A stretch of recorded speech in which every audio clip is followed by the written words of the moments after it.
B'investiment ta' 45 miljun euro fetħet il-bibin tagħha l-ewwel lukanda liċenzjata 5-star superior f'pajjiżna.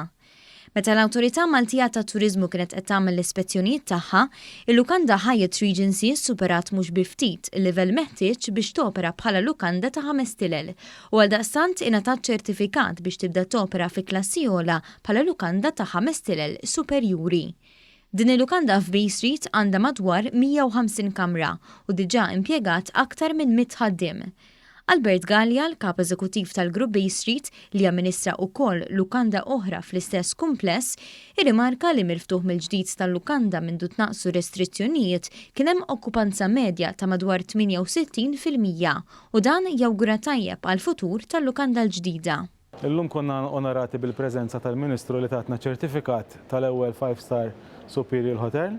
Hija brand m'għandha l-ebda bżonn ta' introduzzjoni internazzjonali u bħala grupp ninsabu kuntenti wkoll għax il-hotel l-oħra tagħna l-Bi Hotel ġejna mogħtija ċertifikat ta' 4-star Superior. Il-Ministru għat-Turiżmu Giulia Farrugia Portelli innutat li dawn iż-żewġ lukandi dawru l-isfidi tal-COVID-19 f'opportunità biex itejbu l-prodott li joffru u jollu l-kwalità. Kwalità li dan il-Gvern tant qed jinvesti fiha bħala parti minn strateġija għal turiżmu sostenibbli.